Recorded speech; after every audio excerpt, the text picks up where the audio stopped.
안녕하세요 여러분. 서평 쓰는 남자입니다.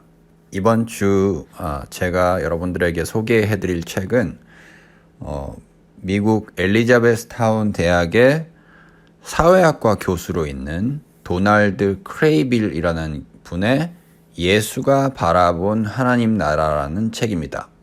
이 책의 원 제목은요, The Upside Down Kingdom이에요.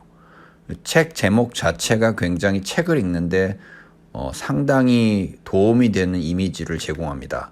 책은 사실 말 그대로 예수가 선포한 하나님 나라가 왜 뒤집힌, upside down이란 뜻은 뒤집혔다는 뜻이잖아요. 위아래가 완전히 뒤집혀버린 기존의 사회 체제, 경제 체제, 종교 체제를 뒤집어버리는 나라가 왜 예수께서 선포한 나라이신지, 그리고 그게 어떻게 우리가 그거를 이해를 해야 되는지를 자세하게 설명하는 책이 바로 이 책이라고 생각하시면 됩니다.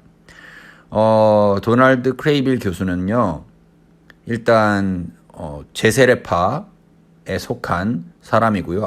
미국에 흔히 아미시라고 하죠.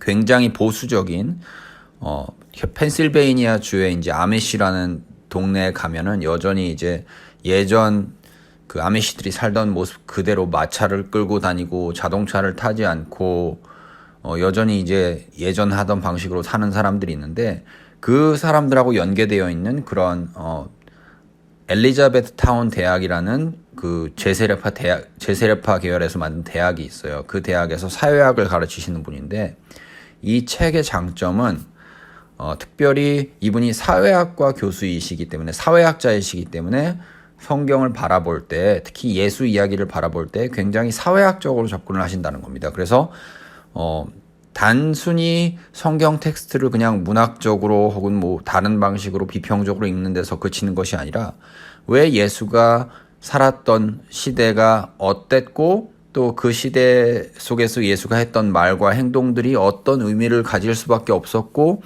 그 결과 예수가 왜 죽을 수밖에 없었는지, 그리고 그게 우리의 삶에서 예수를 믿고 따른다고 고백하는 우리의 삶에서 어떤 의미인지를 굉장히 사회학적이라는 말은 사실은 이제 여기서는 이야기꾼이라는 소리예요. 이야기를 굉장히 잘 풀어내십니다. 그래서 굉장히 흥미진진하게 빨려 들어가듯이 읽으실 수 있는 책이에요. 정말 추천드리고요. 이 책을 읽을 때 기억하면 좋은 점을 제가 이제 여기 두 가지를 적어놨는데, 일단 이미 말씀드린 것처럼 이 지배적인 이미지, 뒤집혀진 왕국이라는 이 이미지가 책 전체를 모두 이끌고 나갑니다. 굉장히 일관적이에요. 그래서 책의 초반부를 일단 읽어보시면 1장이 이제 뒤집혀진 왕국이 어떤 왕국인지에 대해서 설명을 하는데, 그 왕국이 어떤 왕국인지라는 그 이미지를 일단 잡고 가시면 전체적으로 책의 흐름을 따라가는 게 그렇게 어렵지 않습니다. 그리고 두 번째로 기억해야 될 거는, 예수께서 누가복음 4장에서 이제 이사야 61장 1절 2절을 인용하시면서 이제 오늘 이 말씀이 너희에게 임했다 이렇게 얘기하시잖아요. 주의 성령이 내게 임하셨으니라는 그 구절인데, 누가복음 4장에 나오는 예수께서 이제 그 구절을 통해서 희년을 선포하셨고, 그 희년이 예수의 오심과 사역하심과 예수의 모든 일하심을 통해서 이루어졌고 이루어질 것이다라는 그 선포가 사실은 예수께서 바라보시는 이 뒤집혀진 왕국의 시작이자 완성이라는 거죠. 그래서 그 이미지를 같이 갖고 가시면 이 희년이라는 것, 그리고 희년에 대해서 이 저자가 굉장히 자세하게 또 설명을 하거든요. 굉장히 재밌습니다. 보시면 아실 거고요. 그래서 요 두 이미지, 뒤집혀진 왕국이 있고, 그 뒤집혀진 왕국이 예수께서 희년을 선포하시면서 그걸 당신의 사명으로 받아들이시고, 그 사명을 이루어 가시는 과정이 어떤 것인지, 특별히 정치적인 영역, 경제적인 영역, 종교적인 영역에서 예수께서 그 뒤집혀진 왕국을 당신께서 희년을 선포하심으로써 어떻게 이루어내셨는지를 하나하나 차근차근 살펴가는 게 이 책의 본질적인 작업이에요. 그걸 기억하시면 좋을 것 같고요. 마지막으로 책의 구조를 이해하는 얼개를 제가 한번 짜봤어요. 1장의 제목은 위아래가 뒤집히다거든요.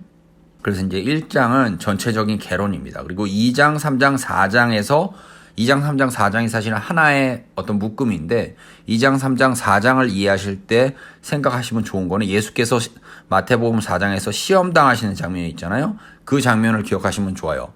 예수께서 빵으로 시험당하시고 권력으로 시험당하시고 또 마지막으로 종교적인 걸로 시험당하시는데 이 시험당하시는 것들을 예수께서 어떻게 이겨내셨고 그 다음에 이후에 산에서 내려오셔서 어떻게 나름대로 예수께서 뒤집혀진 나라를 자세하게 선포하시는지 사람들과 만나시면서 도와주시면서 사역을 하시면서 바리새인들을 대적하시면서 어떻게 선포하시는지를 그려내거든요. 그래서 이제 2장은 산 위의 정치학인데 그게 이제 예수께서 사셨던 당대의 정치적 배경 속에서 예수께서 어떤 정치적인 맥락 속에 계셨는가 라는 걸 보여주고요. 3장은 예수께서 어떤 종교적인 맥락 속에 계셨는가를 보여주고요.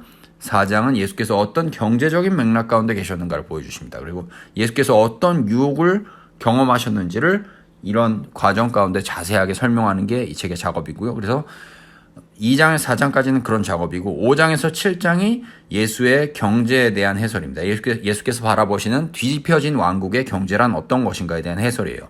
경제를 굉장히 이분이 중요하게 생각하는 거는 예수께서 다른 어떤 것보다도 돈에 관해서 경계를 굉장히 많이 하신 게 복음서에 굉장히 많이 등장하거든요. 다른 어떤 것보다도 다른 어떤 주제보다도 돈에 대해서 만몬에 대해서 예수께서 많이 강조하셨다는 것 때문에 경제가 굉장히 자세하게 부각이 되고요. 그다음에 8장에서 예수께서 어떻게 종교적인 세력과 대적하셨는지 사실은 그래서 그 당시에는 종교와 정치가 굉장히 섞여 있었기 때문에 딱히 어떻게 구분을 하기는 어렵지만 그래도 8장에서는 예수께서 종교적인 세력들 특히 이제 바리새인과 사두개인과 어떻게 이제 대적하셨는지를 보여주는 작업이 이제 8장의 주된 작업이고요.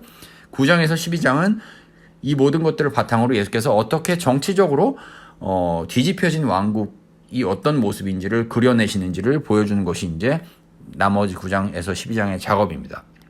이렇게 기억하시면서 이런 이미지를 갖고 가시면서 책을 보시면 아마 책 읽는 것이 굉장히 도움이 되실 것이고 또 책을 상당히 재밌게 읽으실 수 있을 거라고 제가 생각합니다. 꼭 책 읽으실 때 기억하셔야 되는 건 뒤집혀진 왕국이 어떤 것인가 그리고 예수께서 희년을 선포하심으로써 그 뒤집혀진 왕국을 어떻게 펼쳐가시는가 특히 예수께서 마귀에게 시험 당하실 때 세 가지 시험 정치, 경제, 종교의 시험을 통해서 어떻게 그 시험을 이겨내셨고 산에서 내려오셔서는 어떻게 그 각각의 영역에 도전하시면서 뒤집혀진 하나님 나라를 선포하시는가를 보여주는 것이 이 책의 작업이라는 거죠. 이렇게 기억하시면 아마 책을 이해하는 것이 굉장히 도움이 되실 것 같습니다. 다음 시간에 책 소개할 것은요. 김현경 교수의 사람, 장소, 환대라는 책입니다.